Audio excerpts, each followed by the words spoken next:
a DPSP, Directive Principle of State Policy for ECCE. Sir, education is a magic wand. Whomsoever it touches, their life will change. Everything is possible with education. It makes a person's different destiny. It improves the society. It also contributes to the country's economy if you are educated.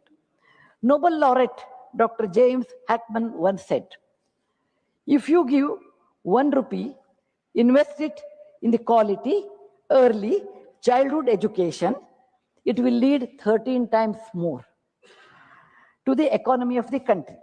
So data shows if you invest 1 rupee in the hard infrastructure, it also grows, it also improves the country's economy, but it is only 2.3 times.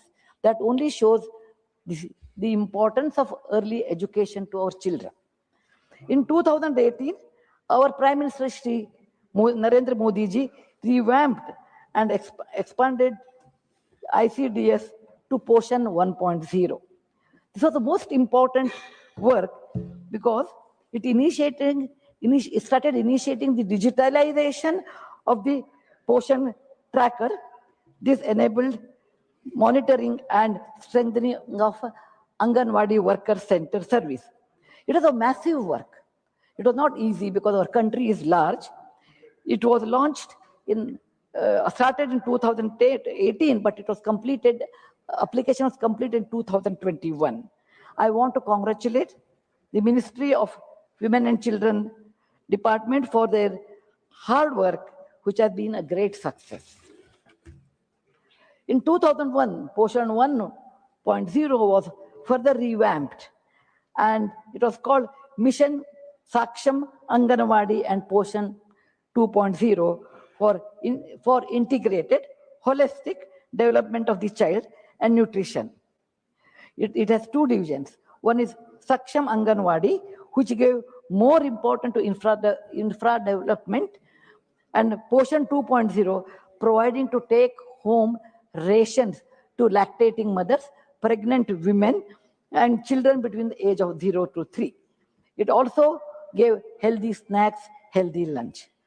Doctors say, with their research, that it's very important, first 1,000 days when a mother conceives and the child grows up, it comes to 2 years, 3 months. They are the crucial days where the mind and the body develops. And taking care of that, Government of India has done a fantastic work, giving lactating mothers, pregnant mothers, taking ration home.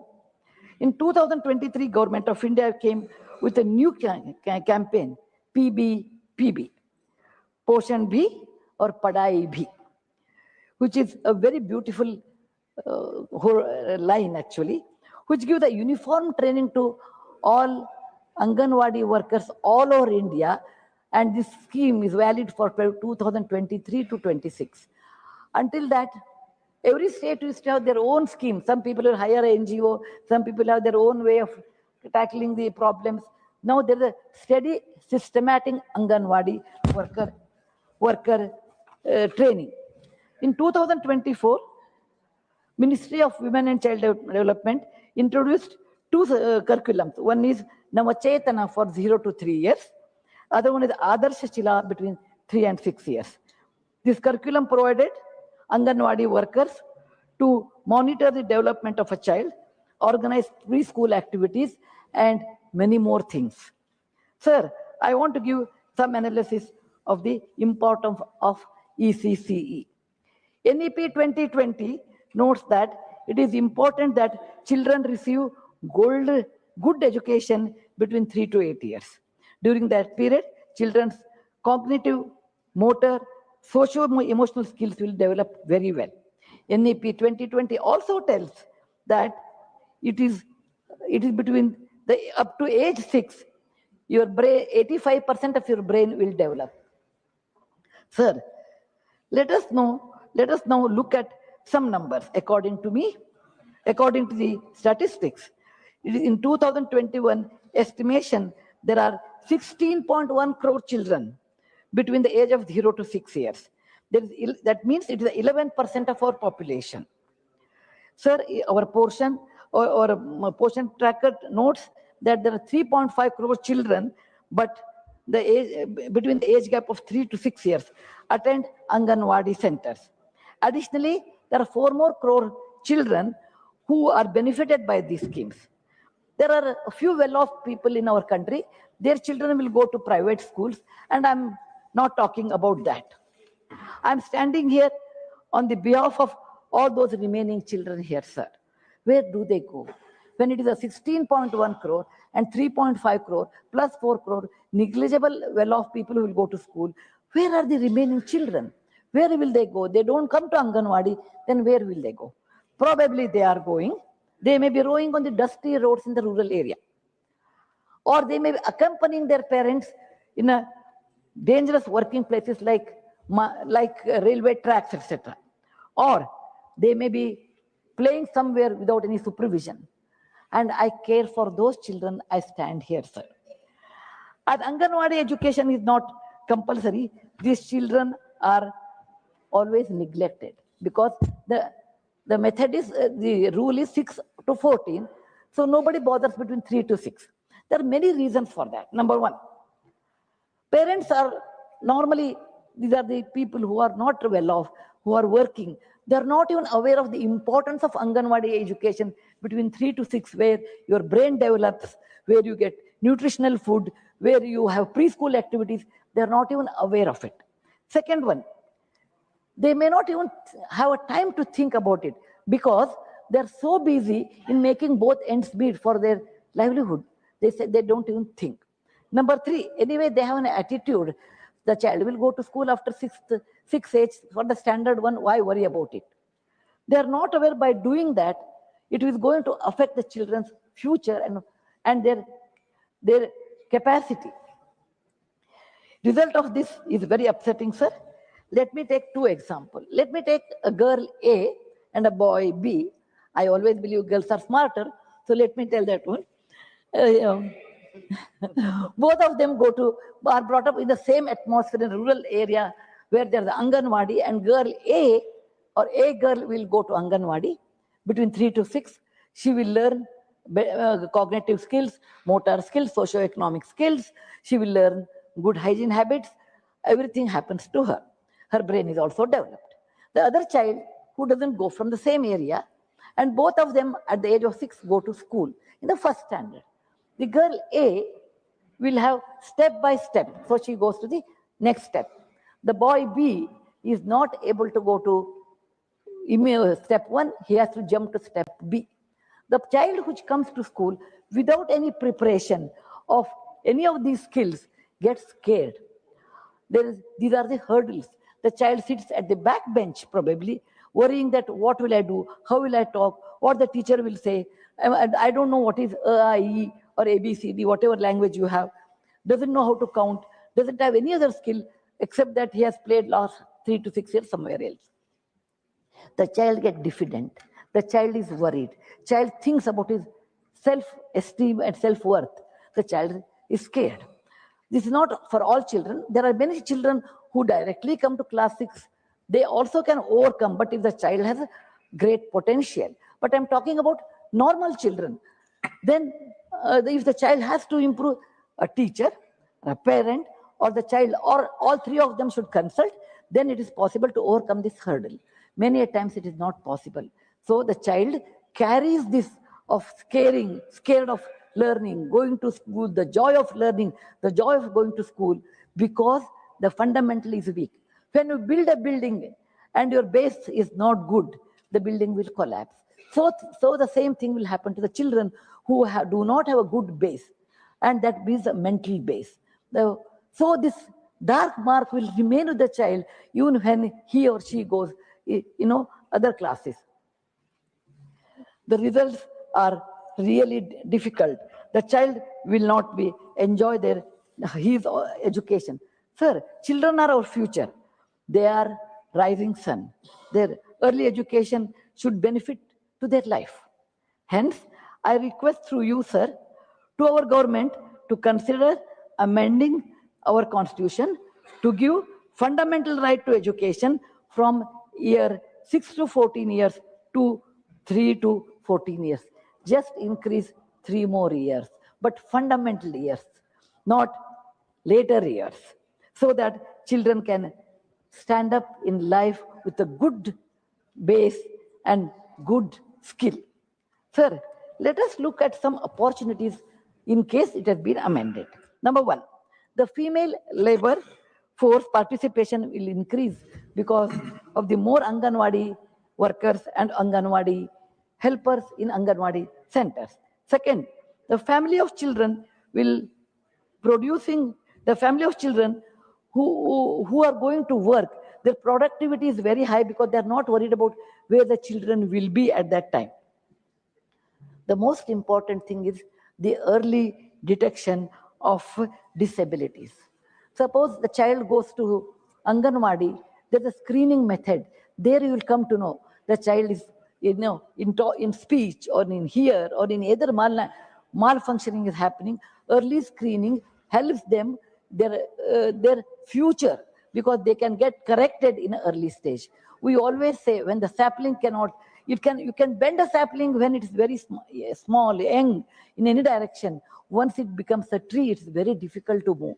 Similarly, any intervention, any help is required for such children with some malfunctioning is there, that can be taken care in screening. And this is one of the most important things in Anganwadi. Number 4, children brain is completely developed by this time. It's a great boost. Sir, I have a few more humble suggestions to the government, to the Madam Annapurna Devi.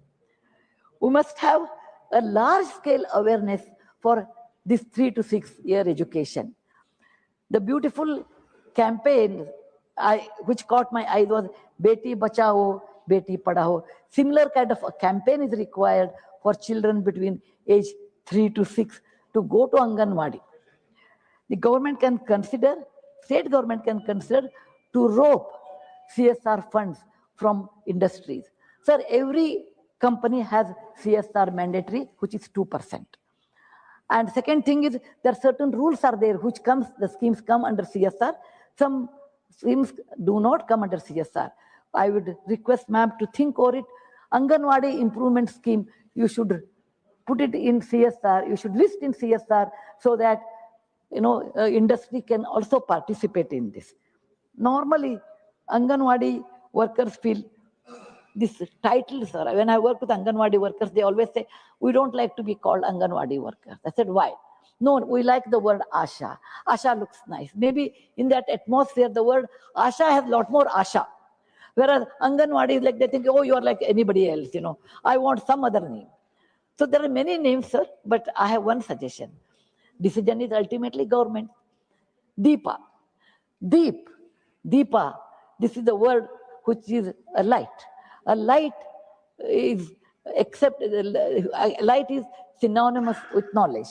A lamp is remove the darkness. Darkness is ignorance.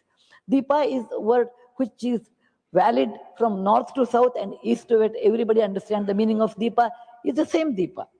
So this gives them a kind of resilience, kind of enthusiasm to work. Because in village area, Asha is more important. They always feel Anganwadi is not. So this is a small psychological lift I want to give. Whenever Anganwadi center infrastructure is made, modified, I would request government to consider child-friendly. It should be made more child-friendly. Sir, I know it is not easy task. It is difficult, I know, but it is possible. You require enormous amount of time, sir, because you can see the history.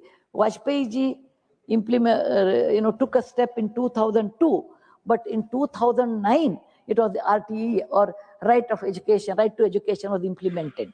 In 2000, it took 7 long years. Similarly, 2018, portion tracking system started and it came into existence after 3 years. So it takes time. Logistics, many logistics are required to implement this. Most important is like a heart is financial implications.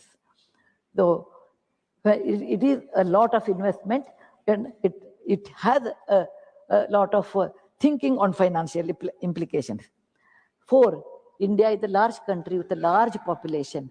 It is not like, what you implement in a smaller country, it is in 20 days, it's not possible in India 20 months, because it is a huge country with huge population. And wherever you want to implement different methodologies, different things have to use in each state. But sir, we have to do this. I urge government to consider this. Sir, if we want to change the destiny of our children, our country, in our country, only we have to do. I will quote a shloka from Bhagavad Gita. It was asked to Krishna, who can help? Who is my good friend? Who is my who is my enemy? Krishna says, Atmahi Atmano Bandhur, Atmahi Ripu Atmana. You are your best friend. Who is my enemy? You are your own enemy. Suppose, sir, my country has to develop, we have to work. We the people, we the society, we the government, all of us have to work to improve our country, to make it better in our country. Everything should work, then we have to work. We should not depend on anybody. Sir, Shri Modiji's vision is always Atmanirbhar Bharata. It is one of the fantastic methods, sir, because you are depend on yourself. Atmahi, Atmano Bandhur, that means your friend. And if you don't do that, you are your enemy. Atmahi Ripu Atmanaha. It makes us self-sufficient, self-reliant, and it makes us confident people. And that's the reason I feel, with all the difficulties, we the people, we the government, we the society, we the school, all should participate in this big movement of the age between 3 to 6 and making compulsory learning method or Anganwadi system. Sir, now I want to give some examples. For example, when the job is uphill task, walking on a hill, uphill is not easy, but it can be made flat. I'll give 3 examples. The first example I would like to give is Huainat Sung in 629 AD. He was a Chinese traveler, a bright Buddhist monk who wanted to come to India and go to Nalanda. His ultimate thing was Nalanda, a great Buddhist university at that time, and learn there, take the text, Chinese, Indian Buddhist text back to China. When he decided, everyone gave advice to him. Anyway, in India, we are famous for giving free advice. He also must have got a lot of free advice there, saying that you can't go. It's a distant land. It's the western side. How will you go? The emperor of the Tang dynasty at that time was very fond of him. He said, you cannot go. How can you go to India? By foot, it is not possible. So he imprisoned him. But Huainat Sung, escaped in the night. He walked Gobi Desert by foot, took the Silk route, and came to Kanauj, then to Patna, and then to Nalanda. He learned there as a student first, and later he became a teacher. And he wrote a book known as CUK, Wandering in the West. For Chinese, we are Westerners. So he says, wandering in the West, he talks so much about India, the life of Indians in 629 AD at Kannauj. And he describes Peshawar, he describes Patna, he describes Nalanda and many more places, including Sanchi. He describes all those things. And he took those books back to China. Today, if we want to know something about India at 629 AD, we have to refer a Chinese book, CUK, which gives all the detailing. Why did he do that, sir? It was not needed. He was a good Buddhist monk. He could have sat in a Xi'an, in a pagoda, and he could have led his life. He said, no, my passion is to go and earn knowledge. My passion is to go uphill work, make it flat, and achieve it. To get this knowledge, I have to work hard. I should have patience. I should undergo all difficulties, but then only I can get it. But only I can do this. I don't care about anything, but I care for the knowledge. So it is possible in life, whichever they look uphill task over a period of time, with patience, with perseverance, with passion, we can achieve. Sir, if we decide to do this 3 to 6 year compulsory, it is to some extent uphill task, but we can do with patience of time, We can do this with perseverance of following up, with the people, with the society. And we should have passion for that. Otherwise, it is not possible. Any amount of money you may have, but if you do not have these 3 Ps, it is not possible to achieve at all. Secondary example I want to give, however funny, but I just, because it's my own experience, I thought I should share to this august house. I'm a small person. Compared to Huenat Singh and all, I'm not a great person. Sir, in the year 1974, when I did my engineering, there were hardly few lady engineers in India. And I saw an advertisement where House of Tatas wrote, lady engineers need not apply. Because the work was in Jamshedpur as well as in Pune and many places. And as a young girl, I wrote a postcard to J.R.D. Tata, who was the head of Tata Industry. I wrote to him, maybe because at 23 you're all idealist, and there's a very famous saying, at the age of 20, if you're not an idealist, you don't have heart. You continue to be, you don't have brain. It's for fun. So I wrote a letter to J.R.D. Tata asking this simple question on a postcard. I said, sir, if any country has to progress, if any society has to progress, then men and women should participate. Women are 50% of the population. And if you say, even though they are technically qualified, and if you say lady students need not apply, that means you are not opening a door for a technical person in your company. Sir, that is not fair, because if half the population is not allowed to work, then country will not progress. So there is nothing great about me writing, because I was a young idealist girl. And I did not, sir, I come from a teacher's family. And I did not have any connection to the corporate world. I did not know anything in politics, nor I have any other equipment to reach JRE. It's only a postcard. I was well equipped with education, and education was my weapon. Education was also my asset. The greatness was JRE, sir, not me. He read that letter, he said, yes, what this young girl has asked has a valid point. If the society has to change, we have to allow many things to do. And one of them is allow women to work in a factory. He must have faced, because Sir JRD is not here now, he must have faced many things. His colleagues saying it is not correct, where the girl will stay, where the ladies' toilet will be there. But he said, if you want to start anything new, we have to start at any cost. The rest is history. I joined House of Tata. And it is nothing great about me, sir. It is great about that leader whose vision was so great, who had a beautiful blue eyes, which I remember, the vastness of the sky, the depth of the ocean. He understood not a postcard, the content of the postcard, the meaning of that. If we do not work, allow the opportunity for remaining people to succeed in life, it is not correct in a society. Similarly, I feel, sir, if we do not train our children between the age of 3 and 6, if they don't become good citizens, they may become good citizens, but they may not be well equipped with knowledge. The error lies with us. Error lies with us. I will give one more example, sir. Being a history teacher's daughter and a granddaughter, I'm prone to history. In 1969, Neil Armstrong went to moon and placed his first foot on the moon. He gave a very famous statement. It may be a single step on the moon, but it's a big leap for the mankind. This generation people may not know. At least 1969, I have heard there was no TV. I've heard every conversation, so I remember it. Sir, it's the same way, like what Huenat Singh talked about 10,000 Li journey. Li is a Chinese measurement in those days of the distance. Sir, all these projects are difficult, but you have to take one step at a time, but you have to take it. Otherwise, there is no way. If we take one step today, next generation will have a leap, jump in their life, which is nothing but our asset.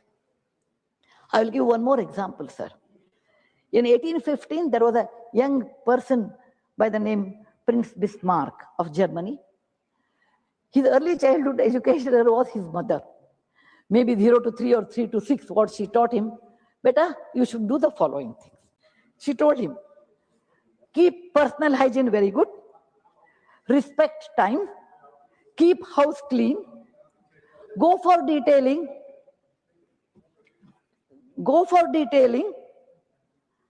in any work, become efficient, and many more things he taught.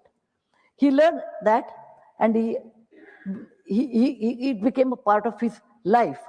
When he became a chancellor of Prussia in those days, he made all his subjects in that country all these principles. Keep personal hygiene, keep roads clean, keep parks clean, respect time, be efficient, go into the detailing, and become efficient. And it continued for 2-3 generations. It became a part of DNA of Germany. So today, Germany is synonymous with efficiency, actual measurement, accurate measurement, precision, and cleanliness. Sir, anything we do every day, it becomes a part of DNA. So I want all mothers and parents should understand, like how we brush our teeth, take bath, have breakfast, and go to school. All parents and mothers should have that kind of a DNA, that children at the age of 3 should get up, brush their teeth, have their breakfast, go to school. This should be automatic, autonomous, automatically it should happen. Reflection should be immediate reflection. To happen that, we have to practice continuously. To practice that, we should have a project first. We should have a project, then you have to practice. It becomes a part of DNA. When it becomes a part of DNA, without any effort, you do that work. You do that work. And this should become a DNA in Indian culture. To have that, sir, we should have this project.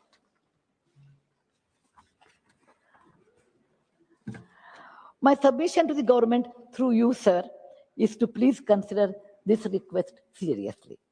Sir, our Prime Minister's dream is Viksit Bharat or Developed Bharat in 2047. To realize his dream, there are many paths. This is one of the paths I consider. Well-developed nation it is always with well-developed people. One such path is ECCE, that is Early Childhood Care and Education. If we implement it now, those children who receive these Anganwadi services will there inherit Viksit Bharat dream in 2047 as confident, self-reliant, healthy citizens. Sir, Rome was not built in a day. Independence was not given in a day. Many leaders, many years, sacrificed their lives, their personal life, struggled, and at the end we got independence. So these projects are not immediately, in a day it is done. We require time, but we have to do this one. We should only realize our dream when, and our children will appreciate our effort once we have 3 to 6 or 3 to 14 years of education, compulsory, all over India, free education, which should become a birthright. It is possible under PM Modi ji's leadership, sir. I'm confident about it. Next generation people will remember him, owe to him that he changed their life. How Mr. Vajpayee changed, made a change, in 2002, the RTE, that 6 to 14, I think our Modi ji will do 3 to 14. Sir, I would like to conclude. Being a teacher for many years, until the next bell rings, I may go on talking. I do not want to do that today. I want to take a quote from Gita, which Krishna says about Atma. But I will tell this one to Vidya. For me, Vidya, education, knowledge are synonymous.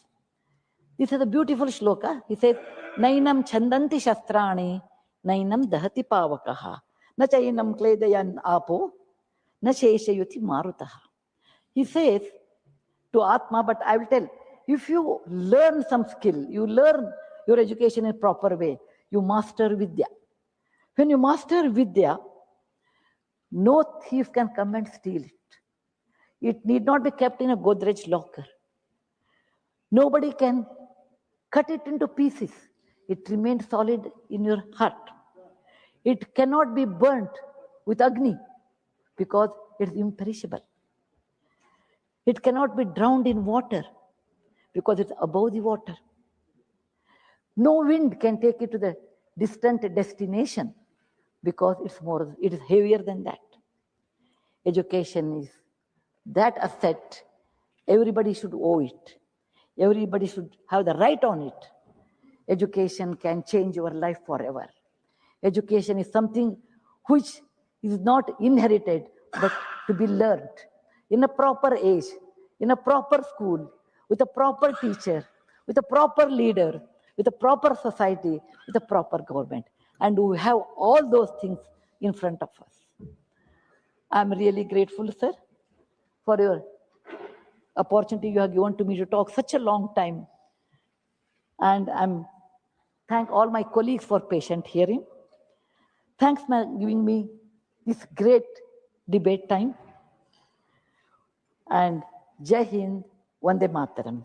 With these words, sir, I present the resolution to the House. Dhanyavad once again. बहुत धन्यवाद Sudha ji. Resolution moved. I now call upon the members whose names have been received for participation in the discussion. Dr. Medha Bisram Kulkarni. धन्यवाद माननीय उपसभापति महोदय. आंगनवाड़ी को सक्षम बनाने का ये जो प्रस्ताव आदरणीय सदस्य सुधा मूर्ति जी ने दिया है, मैं उसका समर्थन करती हूँ. आदरणीय महोदय, आज देखा जाए तो इस देश में 14 लाख आंगनवाड़ियाँ हैं, जिसमें 13,48,000 वर्कर्स है और 10,23,000 हेल्पर्स है. सबसे पहले आंगनवाड़ी ये संकल्पना या इससे सिमिलर जो संकल्पना है वो महाराष्ट्र में ताराबाई मोडक इन्होंने प्रस्तावित की थी और उसके बाद अनुताई वाघ इन्होंने उसको आंगनवाड़ी ये शब्द दिया. मुझे गर्व है अनुताई वाघ और ताराबाई मोडक दोनों महाराष्ट्र से आती हैं. जो बच्चे स्कूल में नहीं जा पाते या जो पेरेंट्स वर्कर्स कैटेगरी के हैं और जो अपने बच्चों को स्कूल में डालने के लिए उनके पास समय नहीं है या सुविधा नहीं है, ऐसे बच्चों के लिए उनके घर के आंगन में ही एक स्कूल, प्री प्राइमरी स्कूल बनाया जाए, ये इसका थॉट था, ये इसकी संकल्पना थी. इस संकल्पना को बढ़ाते हुए ICDS के तहत उसको अलग और भी वर्टिकल्स जोड़े गए और एक बहुत ही अच्छा मॉडल पूरे देश में ये चल रहा है, जिसका उपयोग बहुत ज्यादा है और जिसका पोटेंशियल इससे भी ज्यादा है, हो सकता है उपयोग में लाया जा सकता है. उसके अलग अलग जो वर्टिकल्स है या ऑब्जेक्टिव्स कहा जा सकता है वो है supplementary nutrition, preschool education, immunisation, health checkups, referral services etcetera. माननीय महोदय, मैं भारतीय जनता पार्टी की महिला मोर्चा में, नेशनल महिला मोर्चा में भी मैं वाइस प्रेसिडेंट की जिम्मेदारी के ऊपर काम कर रही हूँ. भारतीय जनता पार्टी महिला मोर्चा ने, नेशनल महिला मोर्चा ने आदर्श आंगनवाड़ी का एक प्रोजेक्ट लिया था और मैं उसकी हेड थी. मैं पूरे देश भर आंगनवाड़ी का प्रोजेक्ट लेकर अलग अलग स्टेट्स में गई हूँ. आपके नागालैंड में आई थी, महाराष्ट्र में तो अलग अलग आंगनवाड़ियों को भेंट दिया ही था, आंध्र प्रदेश गई थी, गुजरात, मध्य प्रदेश, बिहार, इतना ही नहीं, वेस्ट बंगाल, कश्मीर के पाकिस्तान के बॉर्डर तक, कुपवाड़ा, मच्छल डुड्डी, वहां तक मैं आंगनवाड़ी का प्रोजेक्ट कैसा चल रहा है, काम कैसा चल रहा है, ये करने के लिए गई थी. मुझे खुशी है कि अलग अलग राज्यों में बहुत अच्छा प्रयास और आंगनवाड़ी की वर्कर्स बहुत अच्छा काम कर रही है. एक आध दो जगह छोड़कर मैं उसका उदाहरण भी दूंगी. आंगनवाड़ी का काम दो तरीके का होता है.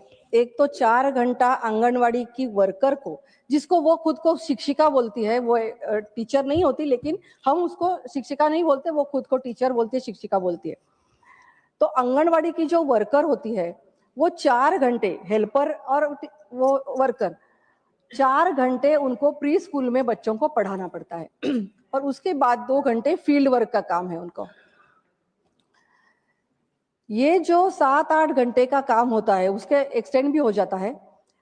250 घरों के पीछे एक आंगनवाड़ी सुनिश्चित की गई है।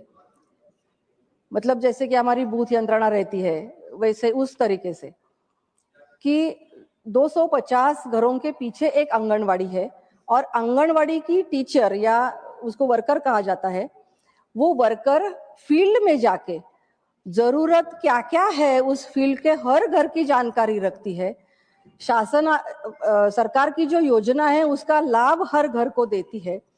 कहाँ लैक्टेटिंग मदर है, कहाँ प्रेग्नेंट वुमन है, इन सबको क्या क्या लाभ देना है। वैक्सीनेशन, अब वैक्सीनेशन को देखा जाए तो कोविड के समय में आंगनवाड़ी वर्कर ने जितना काम किया है, डॉक्टर्स को हेल्प की है, उतना मेरे ख्याल से किसी ने नहीं किया। बहुत सारे रिस्क लेके अंदर जाकर, फील्ड में जाकर, स्लम्स में जाकर उन्होंने अपना योगदान दिया है। बहुत ही सराहनीय काम उन्होंने किया है।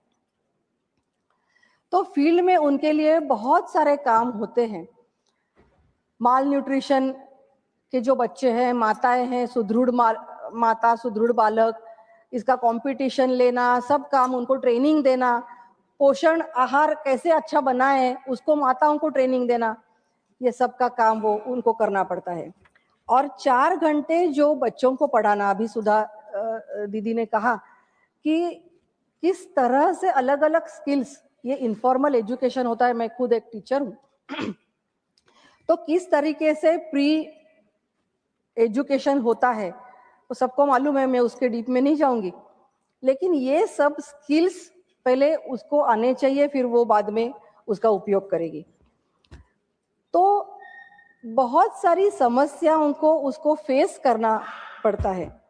जैसे कि उनको स्मार्टफोन्स दिए गए हैं, बहुत सारी जगह नेटवर्क न होने की वजह से स्मार्टफोन्स काम नहीं करते तो वो डेटा भेज नहीं सकती। उनको ये कहा गया है कि पेरेंट्स के वीडियो डालकर 20-20 सेकंड की वीडियो लेने हैं उनको, 20 सेकंड के वो वीडियो लेकर उनको डालना पड़ता है। वो समय पर अगर नहीं डाले जाए तो उनका जो प्रोत्साहन निधि है वो उनको नहीं मिलता। उनको रिकॉर्ड रखने पड़ते हैं। मैं उदाहरण दूंगी, किसी को क्रिटिसाइज करने के लिए नहीं। मैं वेस्ट बंगाल गई थी वेस्ट बंगाल में हमें धक्के मारकर निकाला गया। आंगनवाड़ी में हम जब गए थे, हमारे कार्यकर्ता मिलकर हम जब गए थे तो आंगनवाड़ी से हमने पूछताछ की। उनके लिए पोषक आहार की सामग्री दी जाती है सरकार की तरफ से और उनको वो बच्चों को देना पड़ता है। अगर बच्चों को वो नहीं देंगे तो बच्चे सुदृढ़ कैसे बनेंगे? आंगनवाड़ी की महिलाओं को एक रिकॉर्ड रखना पड़ता है। रेड लाइन, येलो लाइन और ग्रीन लाइन। बच्चे अगर अंडरवेट है तो उनको वो रेड लाइन में चले जाते हैं और उनको 1, 2, 3 महीने में अलग अलग तरीका इस्तेमाल करके सप्लीमेंट्री न्यूट्रिशन देके उनको अपग्रेड करना पड़ता है और वो रिकॉर्ड उनको रखना पड़ता है। हमने वहां रिकॉर्ड की मांग की। जस्ट हम पूछताछ के कुछ चंद हमने सवाल पूछे, उनसे प्रश्न पूछे तो उन्होंने हमें कहा कि ये आप क्यों पूछना चाहती है। हमने उनसे कहा कि सरकार आपको ये देती है, क्या आप लोगों को देती है? हमने पेरेंट्स के साथ भी बात करनी चाहिए। उन्होंने गुंडे बुलाकर हमें वहां से निकाल दिया। हमारी जो दीदी थी वहां की महिला मोर्चा की, वो रोने लगी। वो बोली कि दीदी हमें इससे बहुत तकलीफ होगी, चलिए चलिए बाहर निकलिए, हम निकलेंगे, नहीं तो हमारे घर में ये हो जाएगा वो हो जाएगा। क्या क्या होता है और क्या क्या किस्से हैं वो तो आप सबको मालूम ही है। एक छोटा इंक्वायरी करने के बाद उनको इतना गुस्सा आया। मतलब कुछ जगह उसमें मॉनिटरिंग करने की बहुत ज्यादा जरूरत है। कई जगह अच्छे काम हो रहे हैं लेकिन सुविधाएं कम है। इसका उदाहरण मैं माननीय महोदय, आपके जरिए मंत्री महोदय को देना चाहती हूँ। जैसे कि हमारी पुणे सिटी है, अर्बन एरियाज में आंगनवाड़ी का स्कूल चलाने के लिए जो क्लासरूम लगता है उसके लिए 3000, आप इमेजिन नहीं कर पाओगे, 3000 का अनुदान मिलता है रेंट। तो 3000 में कोई अच्छा क्लासरूम तो आएगा नहीं। सुविधा अच्छी होने के लिए ज्यादा पैसा खर्च करना पड़ता है और उतनी सैलरी आंगनवाड़ी की शिक्षिका की होती नहीं है, ये जो कुछ के जेब से खर्च करे।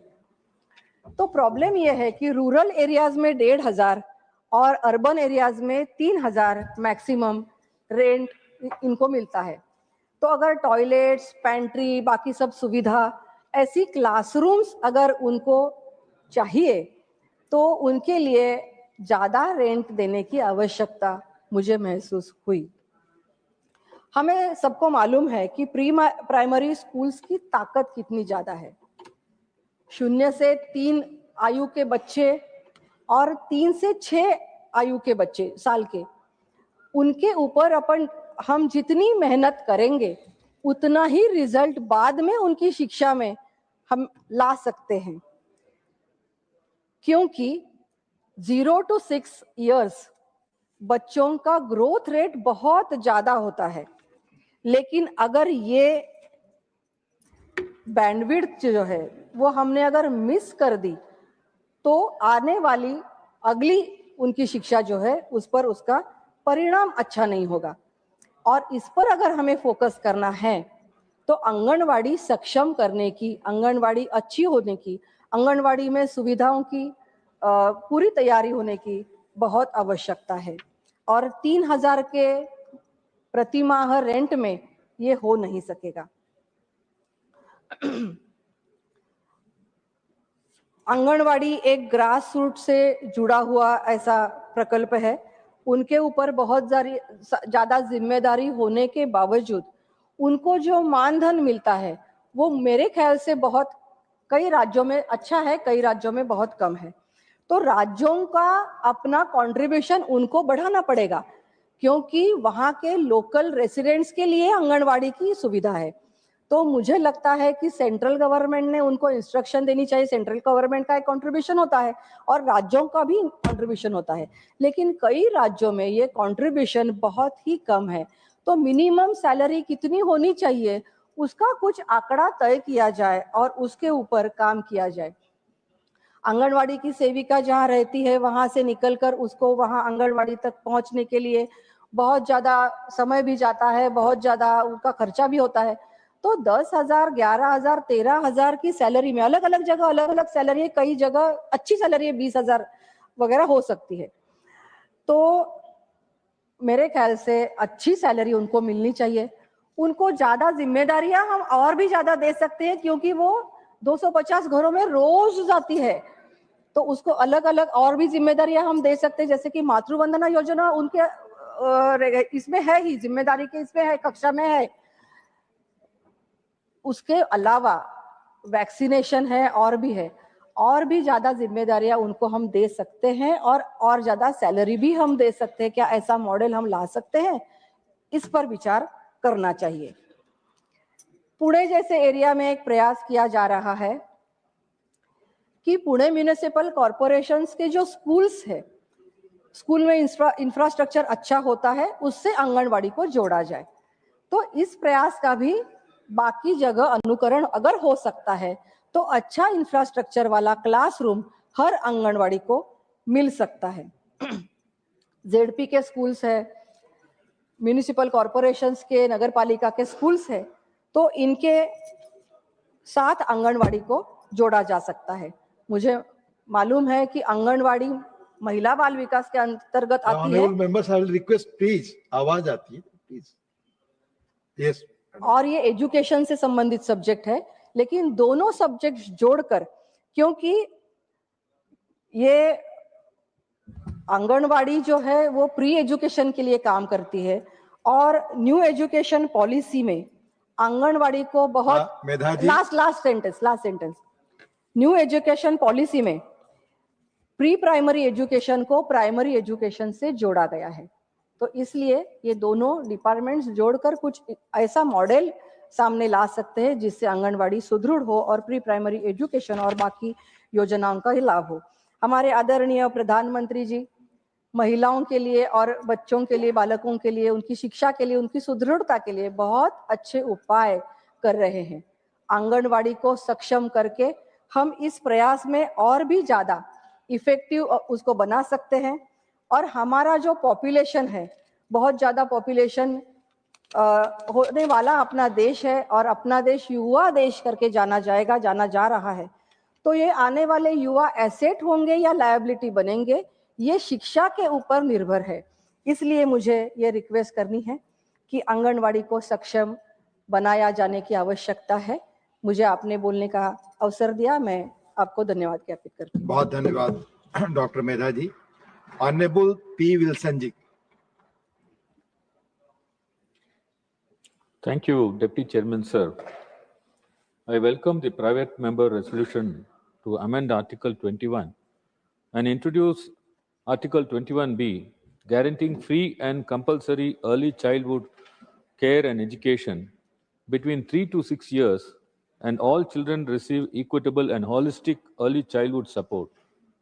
Sir, this can also be done by amending Article 21A itself. Chairman, sir, Article 21A, which was introduced in 2009 for a noble cause, is now sought to be made meaningless even to a child between 6 to 14 years because of the new policy of Union of India. Let's see whether Article 21A really receives its literal respect in this country. The Union government collects 4% health and education cess from every citizen. These funds are meant exclusively for schemes under Article 21A, the fundamental right to free and compulsory education. Now let's see whether it is spent meaningfully. The Samagra Shiksha Abhiyan is funded from this cess. It is not charity, it is not discretion, it is a constitutional obligation.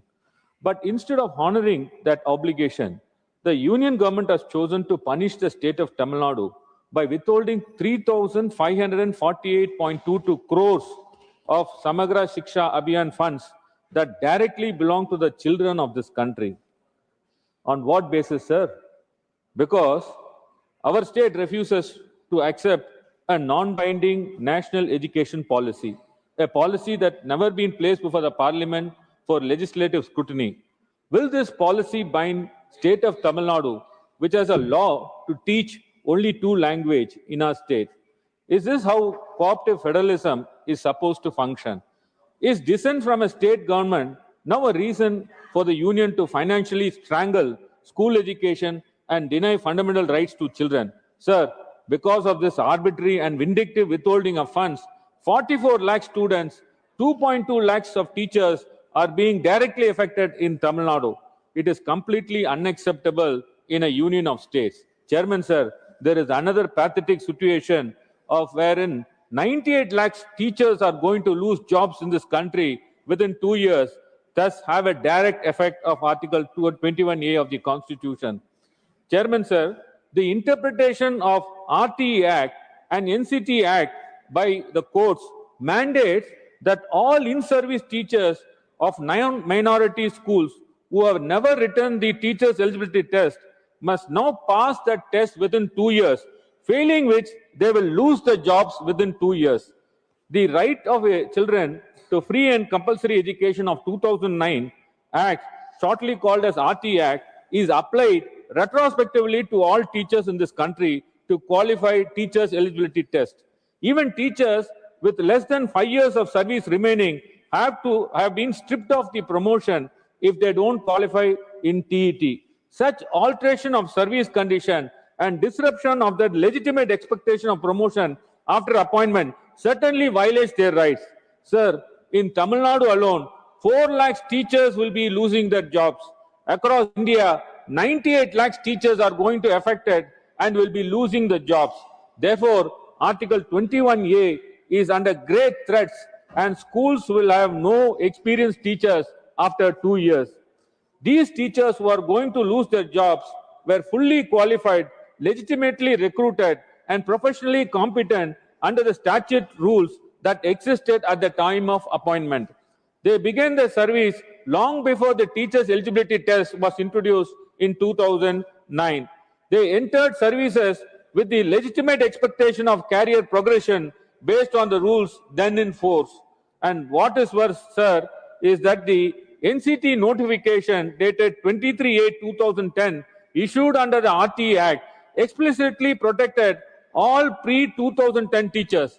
It clearly said new qualification requirement shall not apply to teachers appointed prior to the notification. That protection was absolute and unambiguous. But later, insertion of section 12A in the NCT Act in 2012 and provisos in RT Act 2009 created a direct contradiction, and this made the courts to interpret the law in a matter that one has to necessarily qualify in the teacher's eligibility test. Thereby, this amendment completely nullifies the earlier statutory protection. Chairman, the result is teachers who have been teaching for 15 years, 20 years, and even 25 years also. are suddenly told. Yes, I'm coming to that. Coming to resolution. Yes, I'm coming to that. Please come. Yes, I'm coming to that only. Are told suddenly subject, and that you know they have to also. leave the services. I'm coming to that subject only. You have to speak in for Yes, or against the. Yes, this, yes, Chairman, I'm coming to that. To come on that, 21A please, becomes resolution. meaningless. Please. Yes. No state, no matter how efficient, can replace lakhs of serving teachers within 2 years. No education system can withstand such an overnight shock without collapsing, and no teacher should be humiliated after decades of service by being forced to take a new eligibility test that never existed when they were appointed. Yes, I come to that. Chairman, sir. You have spoken. Chairman, sir, I'm coming to that. Chairman, sir, 21A is become meaningless. Let us talk about 21A later. Yes, you please move a yes. Yeah, that resolution I've already addressed. Yes, Chairman, sir, the Chief Minister of Tamil Nadu has already returned to our Honorable Prime Minister on 25/11. I'm coming to that. I'm coming to that. Chairman, I'm coming to that. Chairman, I'm coming to that. Chairman, I'm coming to that. I'm coming to that. I'm coming to that. Please. The Chief Minister of Tamil Nadu has already returned to the Honorable Prime Minister on 25/11. Anymore. I'm just warning you, sir. Please. Yes, through please you, I urge the Union to give us 3,548.22 crores and also protect the services of the teachers. I'll move now, and call order speaker.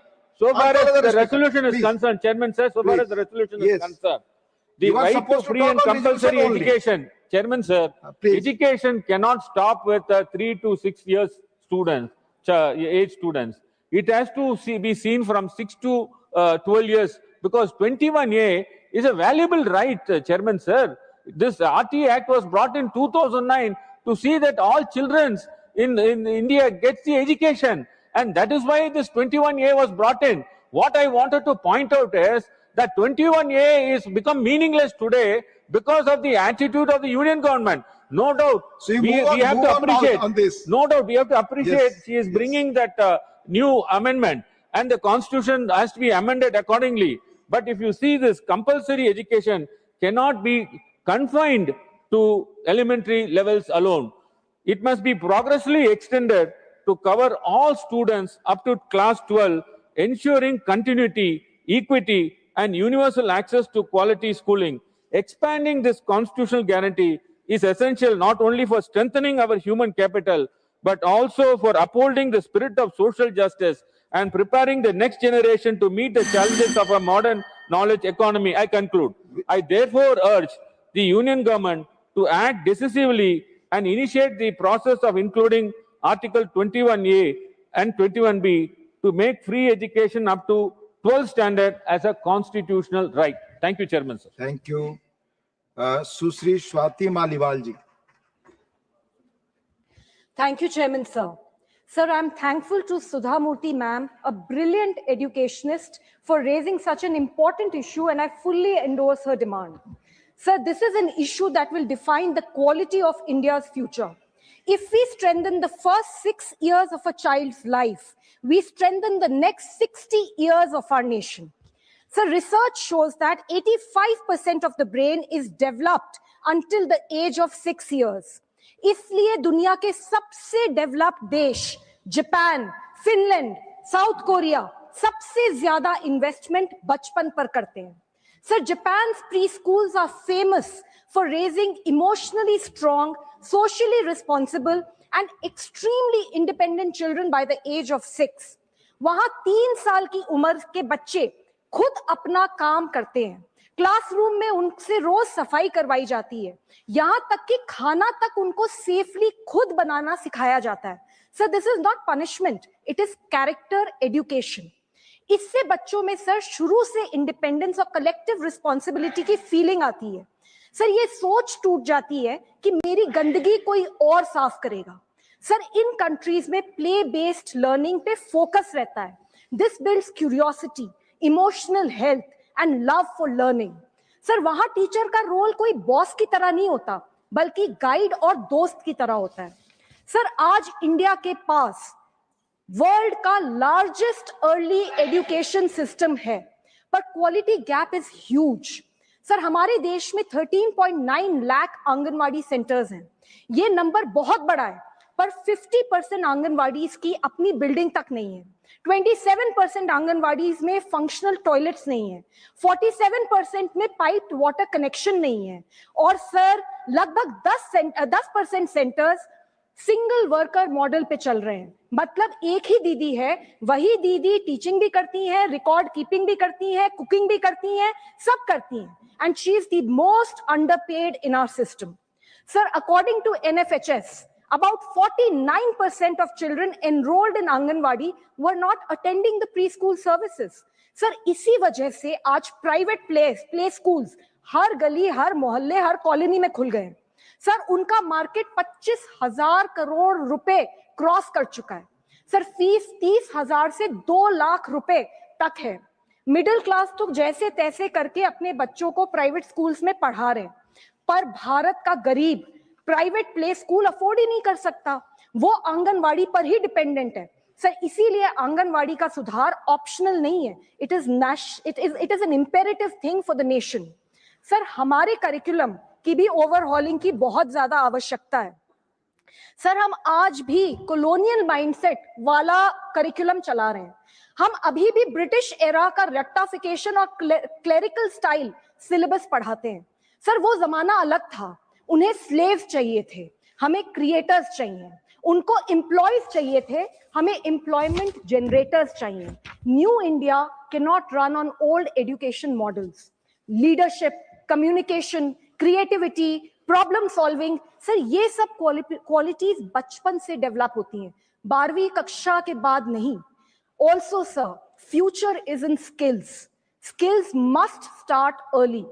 आज के बच्चे sir उन jobs के लिए पढ़ रहे हैं जो शायद अब एग्जिस्ट भी नहीं करते, इसलिए उन्हें मॉडर्न स्किल्स चाहिए which can be anything from AI tools to photography.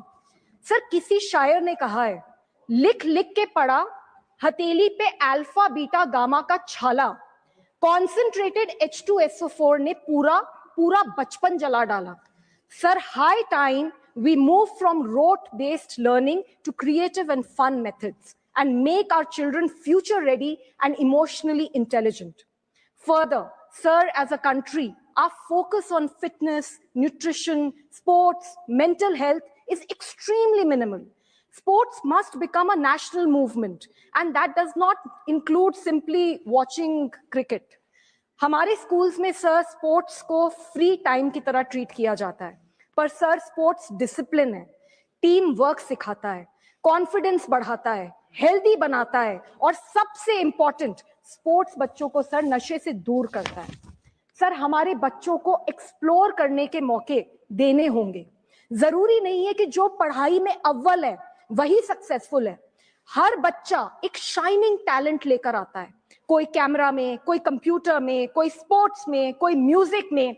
Education का काम है सर टैलेंट डिस्कवर करना, ना कि सबको एक फिक्स्ड टेम्पलेट में डालना। सर एजुकेशन का काम है अच्छा इंसान बनाना, जिसके दिल में दूसरों के लिए दर्द ना हो, जिसका व्यवहार खराब हो, जो बड़ों की इज्जत ना करे, जो किसी की मदद नहीं कर सकता। सर वो लिटरेट जरूर हो सकता है, लेकिन एजुकेटेड नहीं हो सकता। सर एजुकेशन की शुरुआत 3 साल की उम्र से होनी ही चाहिए, and that is why I support the resolution moved by madam Sudha Murthy ji, and I demand that number 1 national mission on early childhood learning बनाया जाए। नंबर 2 आंगनवाड़ी के लिए time bound quality standards set करे जाएं एंड टीचर्स को बेटर ट्रेनिंग और salaries दी जाएं। नंबर 3 curriculum needs complete overhauling and rote learning should end, sir. Sir, we are the youngest nation of the world. अगर हम फाउंडेशन स्ट्रॉन्ग करेंगे तो हमारा फ्यूचर ऑटोमेटिकली स्ट्रॉन्ग हो जाएगा. Thank you. जय Hind. Thank you. Dr. Susmit Patraji. Honorable Chairman, sir, Deputy Chairman, sir, thank you for the time.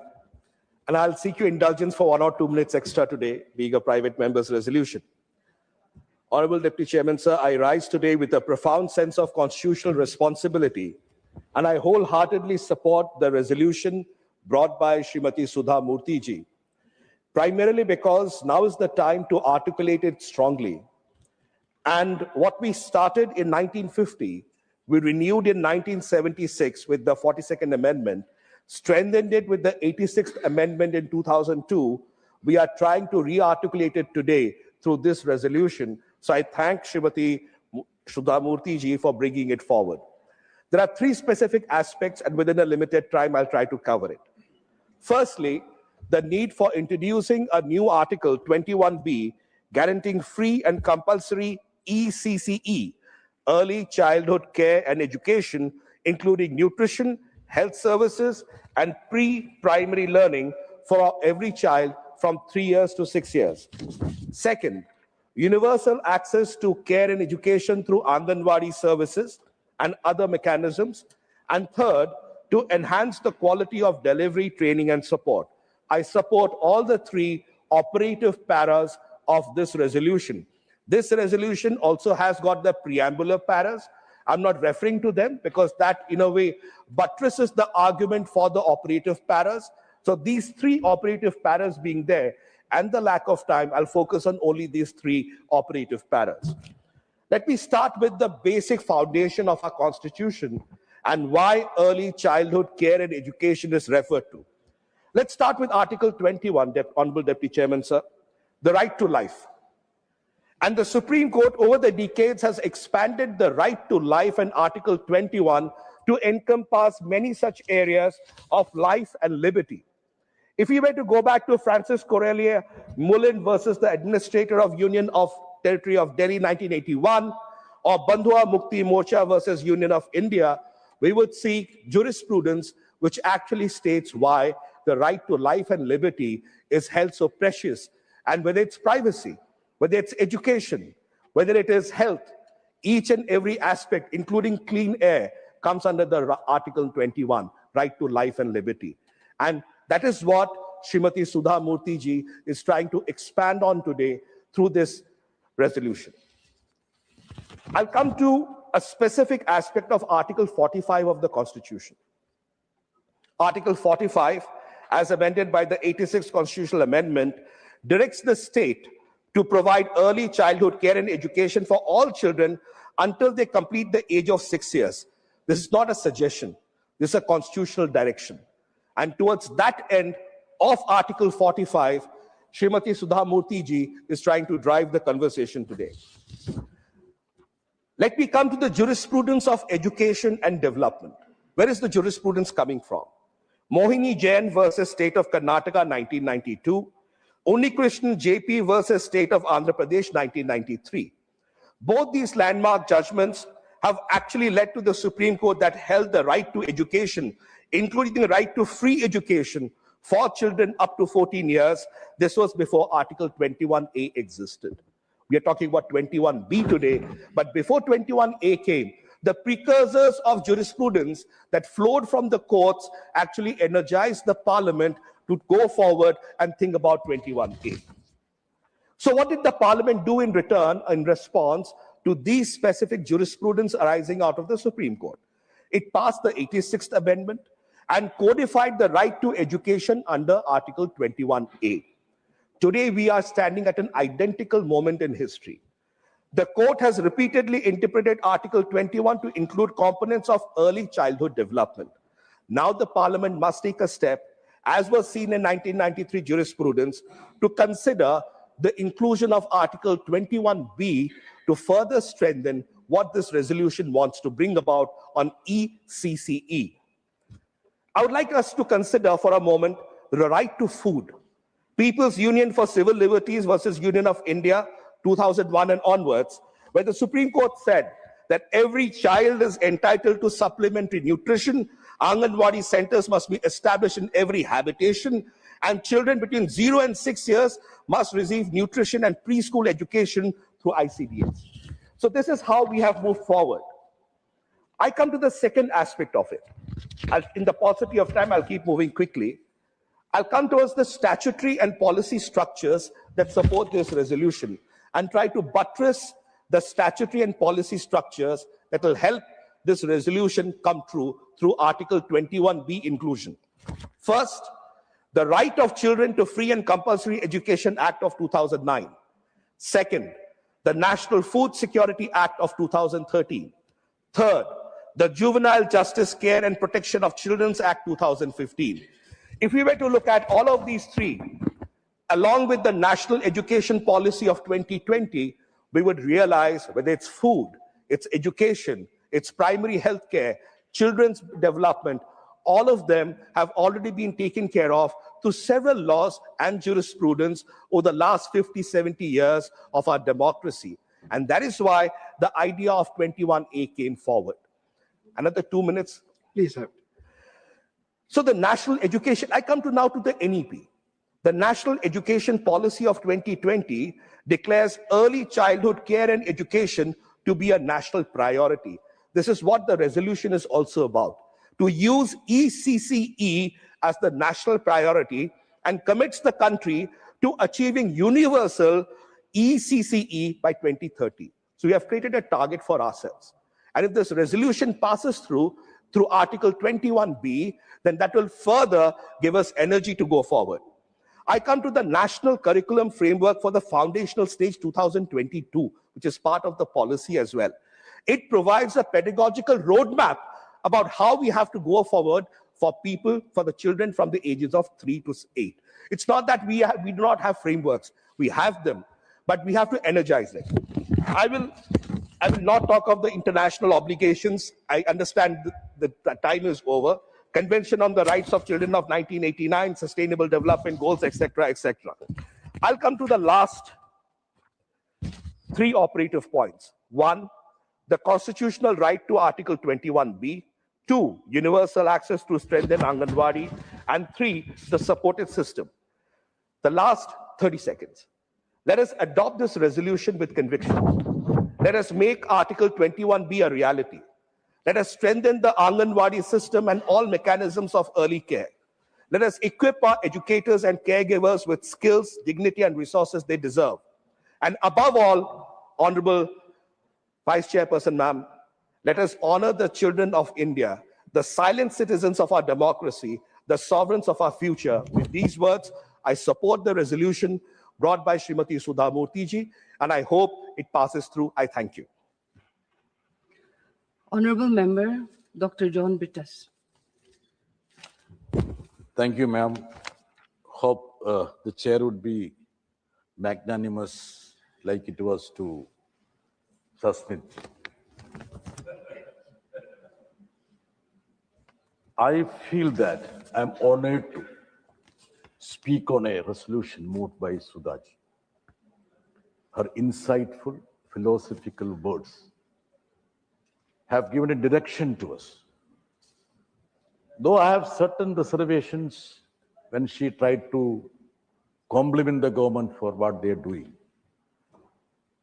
If her genuine expressions with regard to the government were right, then there was no need absolutely for a resolution like this. Since there are a lot of things which are found wanting, that's why he had to bring such a resolution. But I admire her, and she could bring such a resolution because a lot of things happened with her life. Her life got reformed because during her marriage, her husband was a communist. That also changed her life.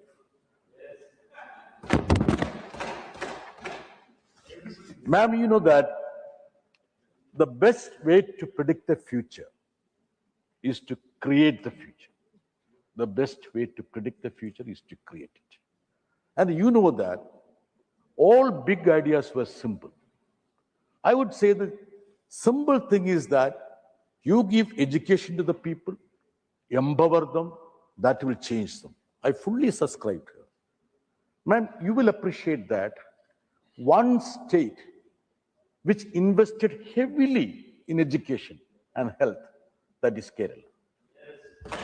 Now I can tell you the extent of impact that is creating in the life and profession of Sudhaji as a parliamentarian, because she has a Malayali lamp as her assistant. Am I not correct? Tell me, please. I am correct. Please get it recorded. Ma'am, I had the opportunity to meet the Honorable Minister. She was very courteous, very nice, very gentle. My request was that this Anganwadi program was launched 50 years back. It's a golden jubilee of that. If the government has some respect for these hapless Anganwadi workers who toil day and night to prop up our lesser mortals, the children, they should declare an additional incentive or increase their wage. Ma'am, didn't I come and request you, ma'am? Honorable Minister, didn't I come and request you? I requested you. You were in favor of that, I know that. She said she will try her level best. She promised also. But she couldn't succeed in it. Sudhaji, why she couldn't succeed? अब इतना तारीफ दिया prime minister साहब को. If the prime minister had just shown a little bit of gesture towards this hapless woman, she could have been in a position to be jubilated, participating in this debate and saying that in the 50th year of Anganwadi program, I was instrumental in increasing the wages, honorarium of the Anganwadi. Our Honorable Minister couldn't get that opportunity, Sudhaji. Please understand that. Ma'am, when we invested heavily in education, Kerala, in health, a lot of people said, why are you investing, wasting your time, wasting your money?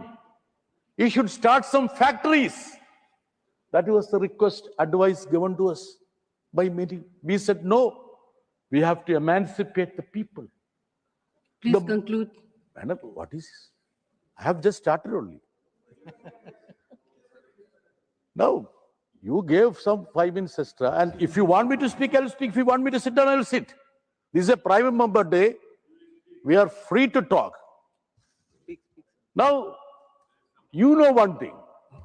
This Anganwadi program, Kerala is giving 13,000 per month. I know it's not sufficient, ma'am. It's not sufficient. But do you know what is the contribution of central government? 4,500. Pittance.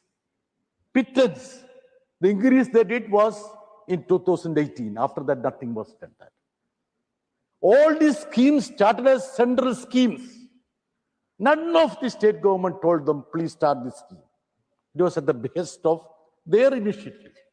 My only request to the government is that if you are unable to continue this scheme in a dignified way, just disperse the fund to the states. Let them do it on their own way, depending on the actual situation, reality of a state. Kerala, we could actually dismantle the fortress of feudalism because of education. Because of education. Now it's an era of enlightenment. I understand, ma'am. Please give me 2-3 minutes more. I will just wind up. Ma'am, Sudhaji was quoting profusely the Gita. You know, when Arjuna was reluctant in the field, that is Kurukshetra, paralyzed by doubt and fear, Krishna tells Arjuna, look, don't think about the past. You cannot change the past. You think about the present. Move ahead. I am requesting the government, please don't dwell in the past. Think about the present. Make sure that we have a generation which is groomed in scientific temper, with better education. Don't make them to indulge in superstitions. Give them a good education, secular education, ma'am, Sudhaji. Let them be scientific in their approach. Let them be redeemed. And there is a very important dialogue in a movie called Asura, when Dhanush is telling, look, we are from the downtrodden community. Whatever we have, they will actually steal all these things from them. Even our self-respect, they will steal. They will steal our wealth, all the cultivation. As you rightly said, if you have education, it will empower us. Nobody will be in a position to steal those things from us. So I feel that the importance of the resolution of Sudhaji lies in the fact that we have to make sure that our children needs to be groomed in a way. Proper education and care should be imparted. At that time, we shouldn't forget those hapless women, lakhs and lakhs of people across the length and breadth of this nation who are toiling. I'm talking about Anganwadi workers. If the government is little considerate towards Sudha Murthy ji and her resolution, if they are sincere in the cause, I feel that at the end of this discussion, when the Honorable Minister gets up to reply to her, she would declare that the honorarium of the Anganwadi workers would be increased at least by 5,000. Is it not a fact that the High Courts also ruled in favor? Don't make them somebody who goes around without dignity. Make them government workers, staff, employees.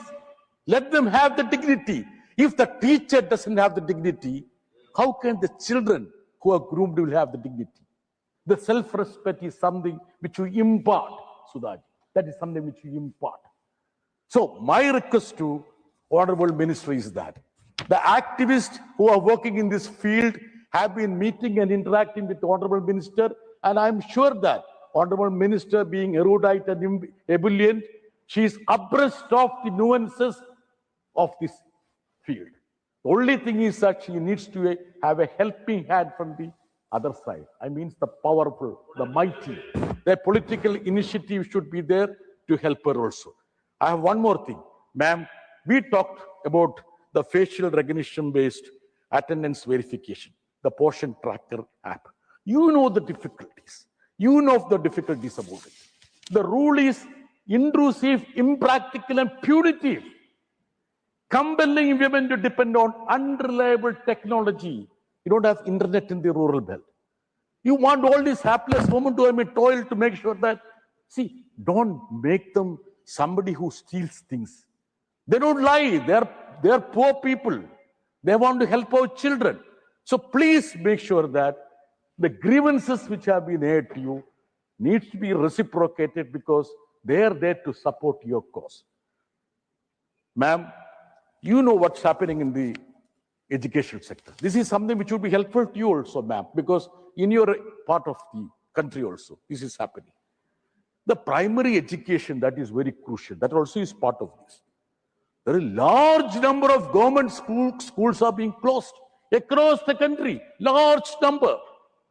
See, as per the report, last decade, government schools in India decreased by 8%, while private school grew by 14.9%. What does it mean? Our poor children do not have the ventilation for education. And you know, the statistics say that 89,441 government schools have been shut down in last 10 years, which is at nearly 73% of the schools which are shut down. Arun Singh ji, I want your indulgence. 73% of the schools which are shut are BJP ruled states. Don't you think so? Why don't you tell your colleagues in those states which are ruled by your party? We need to have the government schools. We shouldn't leave the children at the mercy of the private entrepreneurs who want to fleece the children. This is very important vertical for the country to grow. I feel that the minister also should advise that.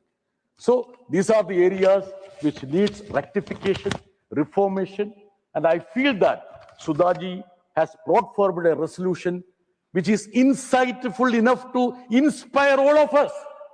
Let this country be inspired. Moreover, let this government be inspired by your resolution. Thank you very much. Honorable Member Shri Javed Ali Khan.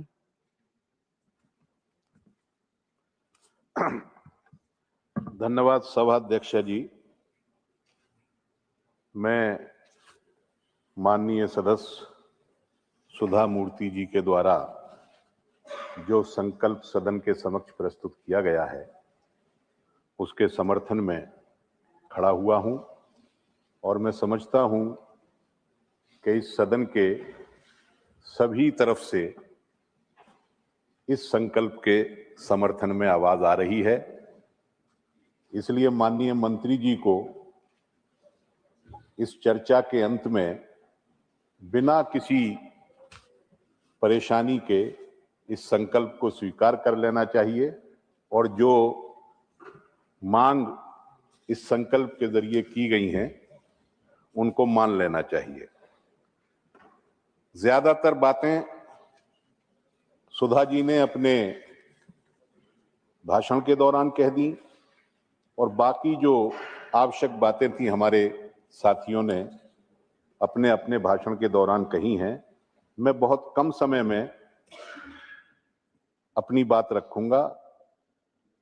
छोटे बच्चों के लिए जो 3 साल से 6 वर्ष की आयु के बच्चे हैं जिनकी देखभाल का जिम्मा आमतौर पर हमारे तंत्र ने आंगनवाड़ी कार्यकर्ताओं और आंगनवाड़ी केंद्रों को दे रखा है, जब तक हम उनको सुदृढ़ नहीं करेंगे, मजबूत नहीं करेंगे, इस लक्ष्य को पाना जरा मुश्किल सा काम है। हमारे उत्तर प्रदेश में जो आंगनवाड़ी कार्यकर्ताओं की स्थिति है वो बहुत दयनीय है। 4,500 रुपए तो उन्हें केंद्र सरकार से मिलते हैं और मात्र 1,500 रुपए, 1,500 रुपए उत्तर प्रदेश की सरकार उनके मानदेय के बतौर देती है। मैं समझता हूं कि इतनी रकम जो है वो जो हमारे देश में न्यूनतम मजदूरी की लिमिट है ये उससे भी कम है। और काम उनसे कितना लिया जाता है? काम आप ये समझ लीजिए कि बच्चों को साफ रखना, आंगनवाड़ी केंद्र की सफाई करना, उनका खाना बनाना और पूरे दिन की उनकी देखभाल करना, ये सब उनके ऊपर रहता है। बहुत ही कम उनका मानदेय है।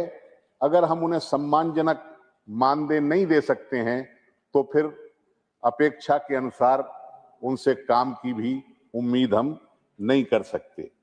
शहरी क्षेत्रों में आंगनवाड़ी केंद्र बहुत कम है, ग्रामीण क्षेत्रों में भी कम है, लेकिन ग्रामीण क्षेत्रों में तो कुछ बने हैं और शहरी क्षेत्रों में उत्तर प्रदेश के अंदर अधिकांश स्थानों पर किराए के मकानों में आंगनवाड़ी केंद्र चलाए जाते हैं और सरकार 750 रुपए महीना आंगनवाड़ी केंद्र का किराया देती है।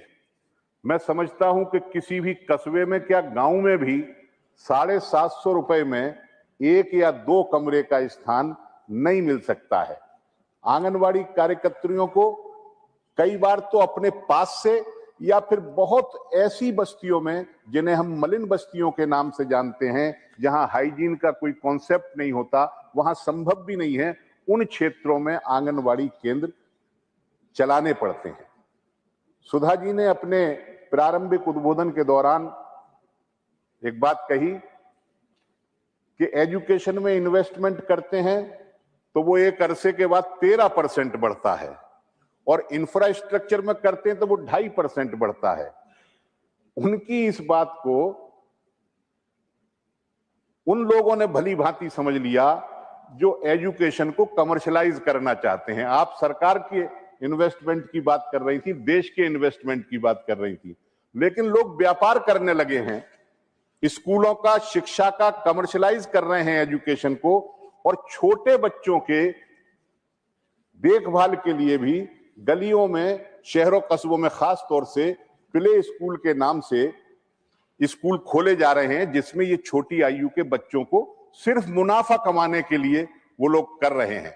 मैं समझता हूं कि वैसे तो सरकार को शिक्षा का काम हर स्तर पर अपने हाथ में ही लेना चाहिए था, इसमें निजीकरण नहीं होना चाहिए था, व्यवसायीकरण नहीं होना चाहिए था, लेकिन कम से कम आयु के बच्चों को प्राइमरी एजुकेशन तक या स्कूल एजुकेशन तक, या ये छोटी जो 3 साल से 6 साल के बच्चों की जो देखभाल है, इसका काम तो एक्सक्लूसिवली सरकार को सारा खर्चा अपने ऊपर बियर करके हर वर्ग के बच्चों के लिए करना चाहिए था। मैं आंगनवाड़ी जैसे कार्यकर्ताओं की परिस्थिति है, वैसी ही स्थिति जो आंगनवाड़ी से निकल करके प्राइमरी स्कूल में जाते हैं, उन बच्चों की देखभाल करने वालों की भी है। वहां स्कूलों के अंदर एक रसोइया नाम की चीज होती है, प्राइमरी स्कूलों के अंदर उनको इतनी कम वेतन दिया जाता है, 2000 रुपए महीना एक रसोइया को सरकार देती है। और एक रसोइया उन प्राइमरी स्कूलों में जो 3 साल से 6 साल के आसपास के बच्चे हैं, 50 बच्चों का खाना बनाते हैं। एक रसोइया, ज्यादातर महिलाएं हैं उसमें और ज्यादातर कमजोर वर्गों की महिलाएं हैं। 2000 रुपए में 50 बच्चों का खाना एक महिला रोजाना बनाती है। आज घर में भी 2 बच्चों का और 4 आदमियों का खाना बनाने के लिए 2000 रुपए महीना का कर्मचारी हमें नहीं मिल सकता है।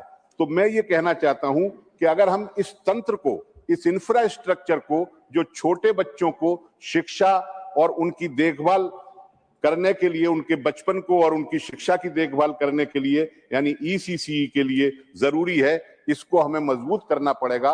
और इसके अंदर जो कार्यकर्ता काम करते हैं उनको सम्मानजनक तरीके से सरकार को उनके साथ व्यवहार करना पड़ेगा।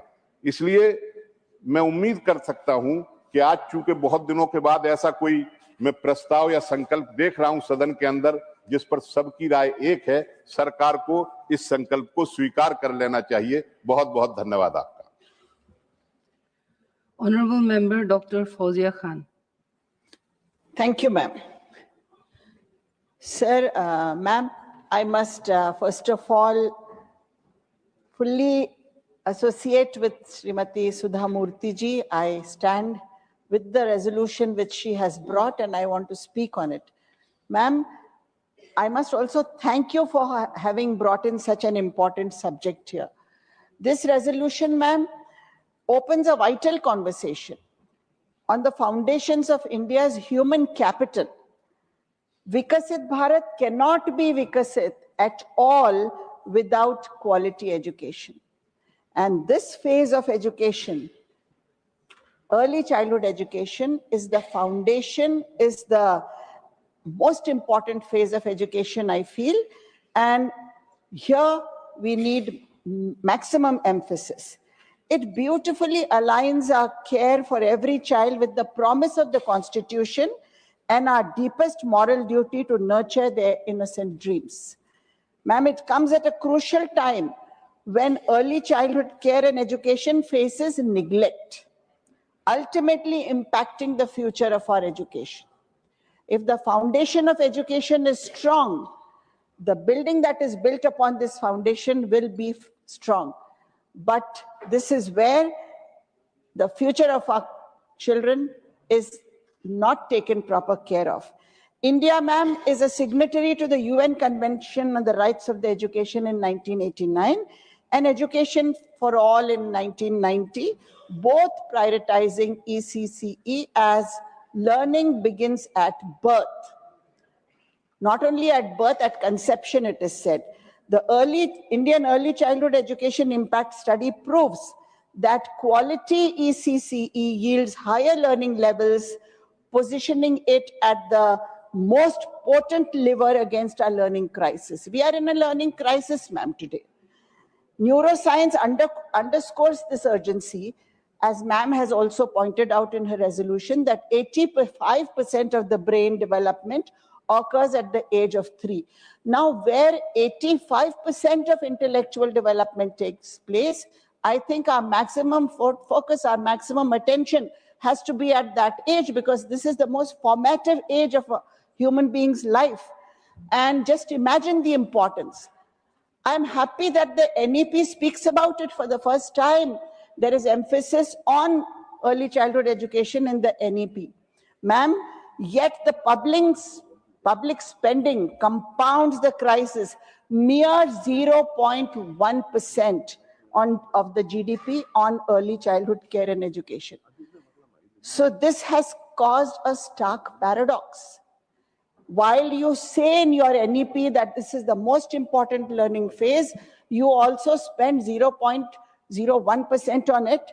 Data reveals, moreover, ma'am, data reveals that 51% of children from the lowest strata attend Anganwadi centers, while 62% from the highest strata opt for private facilities, making a great quality shortfall, a structural disadvantage for the most marginalized.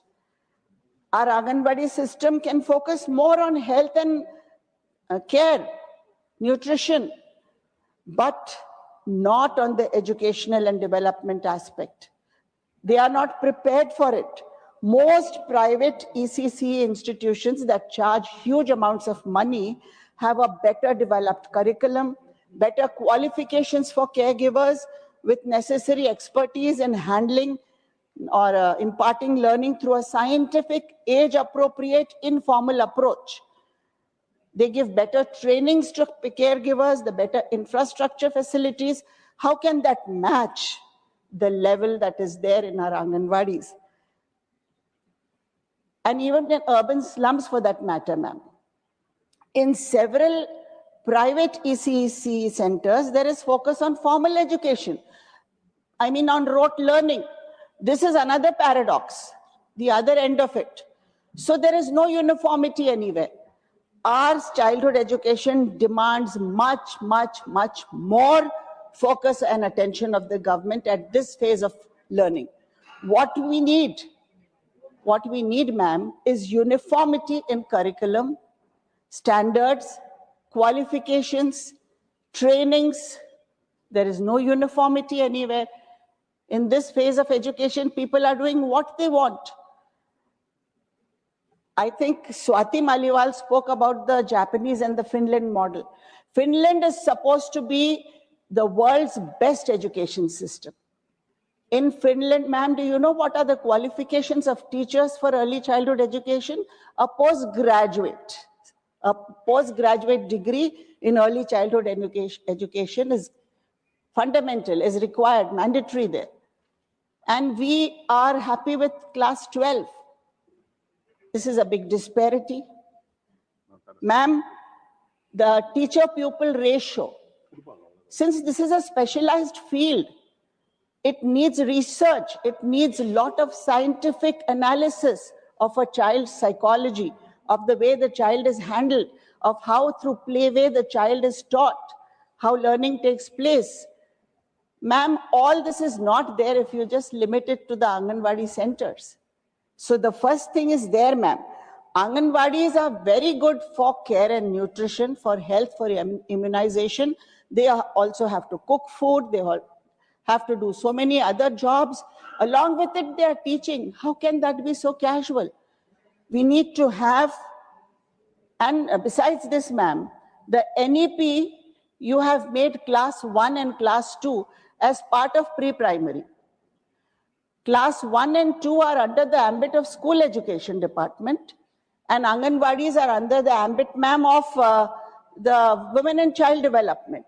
So how is it this clash we are handling? I don't know, under the different ministries, but I think the whole education side has to come under the ambit of school education department.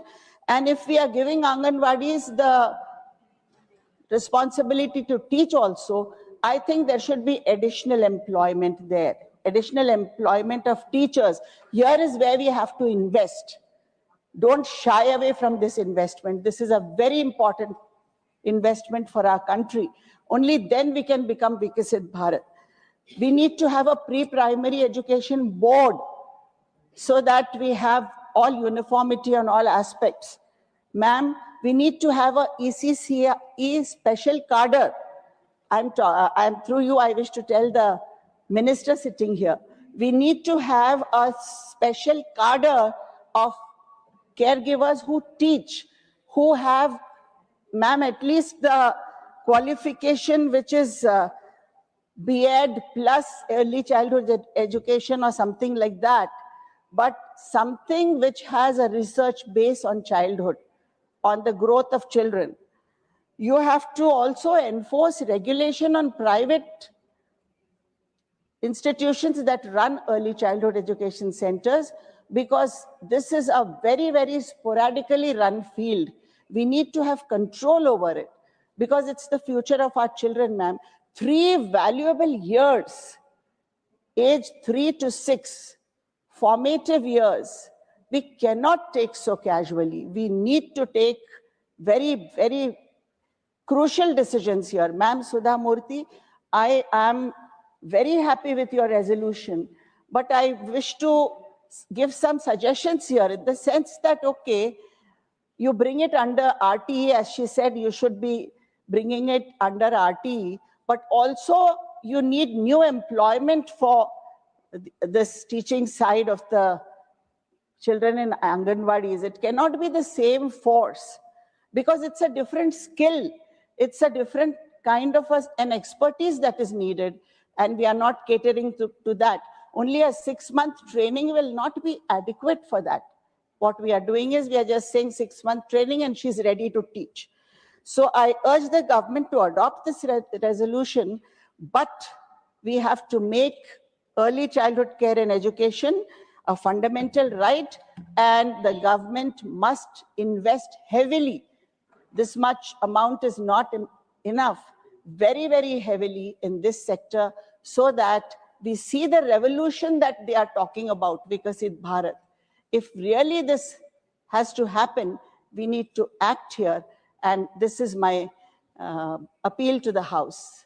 Thank you. Honorable Member Shri Mayank Kumar Nayak. Thank you deputy ma'am. आज इस anganwadi resolution सुधा मूर्ति जी लाई है, मैं उनका समर्थन करता हूं। देश का भविष्य और आने वाली पीढ़ी को, जो हमारे बच्चे हैं, गांव गरीब और शहरों में भी गरीब मध्यम वर्ग के बच्चे भी इस देश का भविष्य है।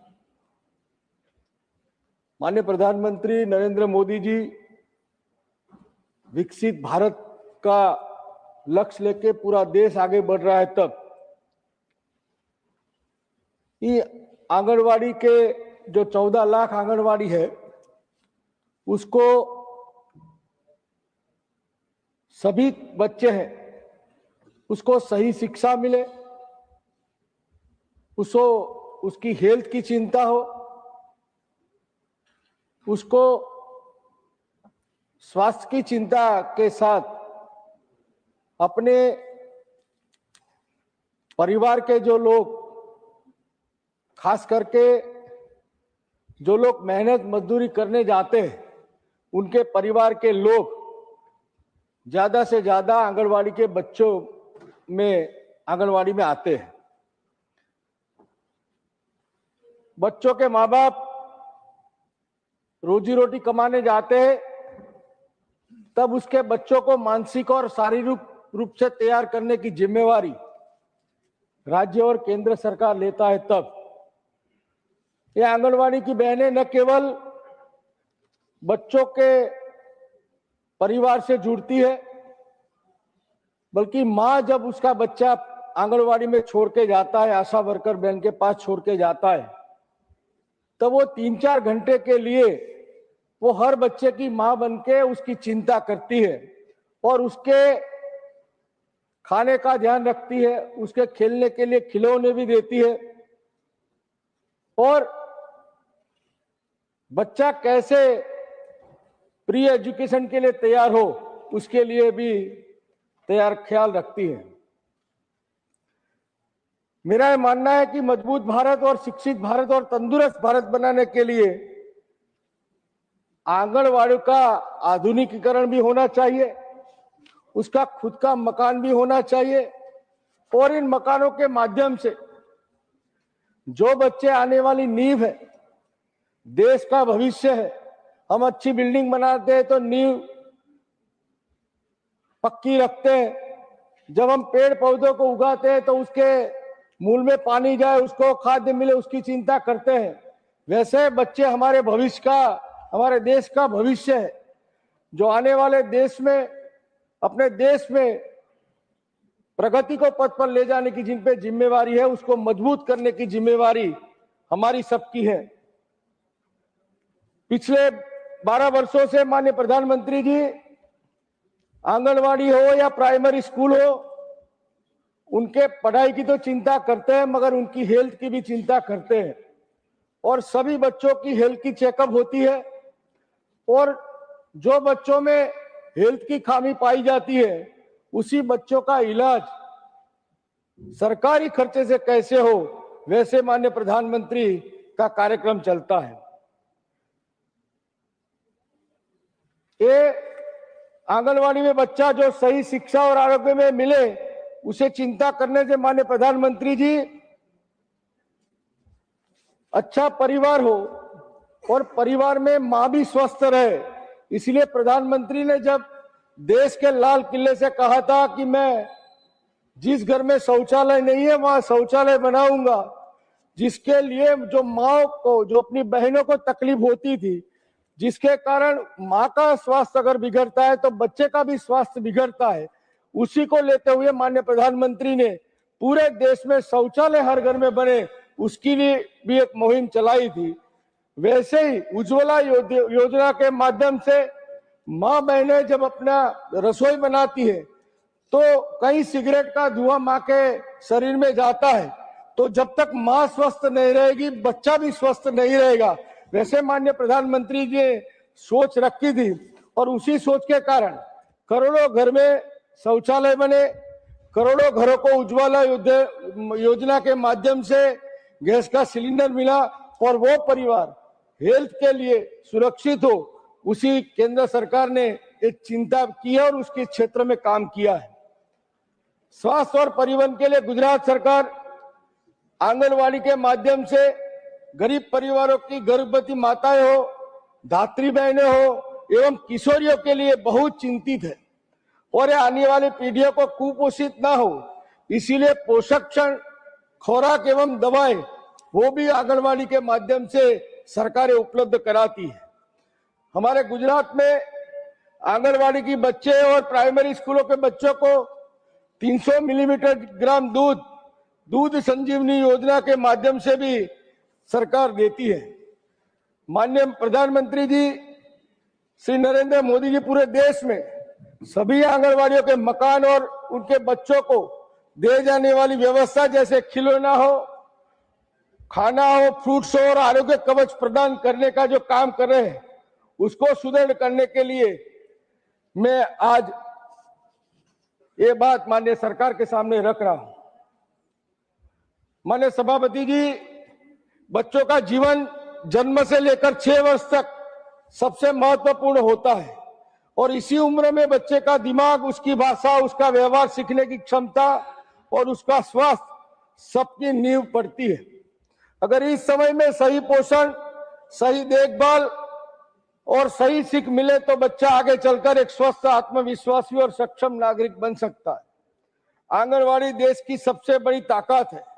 माननीय सभापति जी, आंगनवाड़ी में व्यवस्था देश भर में करीब 14 लाख आंगनवाड़ी है, और ये दुनिया का सबसे बड़ा बाल विकास कार्यक्रम है। आंगनवाड़ी केंद्र सिर्फ भोजन देने के स्थान नहीं है, ये बच्चों को, सबसे अच्छी बात है कि कोई भी बच्चा आंगनवाड़ी आए उसे सभी सेवाएं निःशुल्क उपलब्ध करा दी जाती है। सरकार की मजबूत नीति और सोच, हमारे संविधान का अनुच्छेद 45 भी कहता है कि 6 वर्ष तक बच्चों को देखभाल और शिक्षा देना राज्य की जिम्मेदारी है। नई शिक्षा नीति 2020 के में भी साफ कहा गया है कि हर बच्चा जब कक्षा 1 में जाए तो स्कूल के लिए पूरी तरह तैयार हो। इस सोच के साथ मिशन सक्षम आंगनवाड़ी और पोषण 2.0 शुरू किया गया है, जिसका मतलब है कि बच्चों का पोषण, स्वास्थ्य और शुरुआती शिक्षा तीनों के एक साथ मजबूत करना होता है। पोषण भी, पढ़ाई भी एक बड़ा बदलाव है। 10 मई 2023 को शुरू गई ये योजना खूब सराहनीय है। इसका उद्देश्य ये है कि आंगनवाड़ी केंद्र राशन वितरण का केंद्र न रहकर लेकिन लर्निंग सेंटर बने, जहां बच्चा खेलता भी है, सीखता भी है और आत्मविश्वास भी पाता है। इसके लिए आंगनवाड़ी केंद्रों को खेल और पढ़ाई का सामान दिया जाता है। बजट बढ़ाया गया है और सबसे महत्वपूर्ण बात, आंगनवाड़ी के कार्यकर्ताओं को भी प्रशिक्षण दिया जाता है। महोदय, देश की आंगनवाड़ी कार्यकर्ता इस पूरी व्यवस्था की रीढ़ है। अगर उन्हें सही प्रशिक्षण, सम्मान और सहयोग मिलेगा तो ये योजना जमीन पर सफलता होगी। 0 से 3 और 3 से 6 साल के लिए बच्चों का खास ध्यान रखने के लिए सरकार ने नवचेतन पहल की है। माता पिता को यह सीखती है कि बच्चों को कैसे बात करे, कैसे खेले और कैसे प्यार से उसकी देखभाल करे। 3 से 6 साल के बच्चों के लिए आधारशिला पाठ्यक्रम खेल आधारित शिक्षा पर भी जोर देता है। कहानी, गीत, चित्रकला, खेल और गतिविधियों के माध्यम से इस बच्चे की पढ़ाई बोझ ना बने और खुशी से आंगनवाड़ी में पढ़ सके, इसकी व्यवस्था पर सरकार करती है। दिव्यांग बच्चों के लिए सरकार ने आंगनवाड़ी में प्रोटोकॉल बनाया है ताकि उनकी जल्द पहचान हो, उन्हें बाकी बच्चों से साथ जोड़ा जाए और जरूरत पड़ने उसका सही इलाज तक उसको पहुंचाया जाए। यह सरकार बहुत सकारात्मक कदम है, लेकिन इसके लिए जरूरी है कि जिला स्तर पर डॉक्टर, विशेषज्ञ, रेफरल व्यवस्था भी मजबूती से काम कर रही है। नई शिक्षा नीति के तहत आंगनवाड़ी और प्राथमिक स्कूलों को साथ जोड़ने की पहल एक दूरदर्शी निर्णय है। आंगनवाड़ी से स्कूल में जाते समय घबराता नहीं बल्कि सहज रूप से आगे बढ़ता है। मैं सरकार के प्रयासों का समर्थन करता हूं, कुछ सुझाव भी रखना चाहता हूं। आंगनवाड़ी केंद्रों की गुणवत्ता पर लगातार निगरानी रखी जाए। आंगनवाड़ी कार्यकर्ताओं को निरंतर प्रशिक्षण और प्रोत्साहन मिले और दूर दराज और ग्रामीण क्षेत्रों में इंफ्रास्ट्रक्चर और मजबूत किया जाए। डिजिटल योजनाओं में नेटवर्क और उपकरणों की समस्या दूर की जाए, ये मैं आपके सामने रखता हूं। और आज माननीय सुधा मूर्ति जी द्वारा जो ये रिजोल्यूशन लाया है, मैं उनका समर्थन करता हूं और देश के बच्चों का भविष्य उज्जवल और सुनिश्चित हो, उसकी कामना करता हूं। Honorable Member Srimati J.V. Mathur Hisham. Thank you, Vice Chairman. So, respected member Sudha Murthy ji has brought the resolution, which is definitely we are discussing the future of early childhood education in India, and is in as much as I appreciate and support the resolution, I wish to place on before the House the concerns as well. At a time when the world recognizes early childhood as the most critical phase of human development, our nation is witnessing an unfortunate distortion of both policy intent and educational purpose.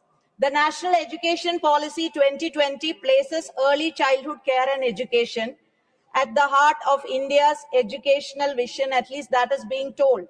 It acknowledges that early years from ages 3 to 8 form the foundational stage. Not just that, it recognizes that the first years determine the learning outcomes for the rest of life. Moreover, our Constitution, through the Directive Principles and Right to Education Act, Section 11, brought by UPA government, clearly mandates early childhood care and education as an essential component of the educational framework. These are not optional provisions. They reflect a constitutional promise, a promise of to India's youngest citizens.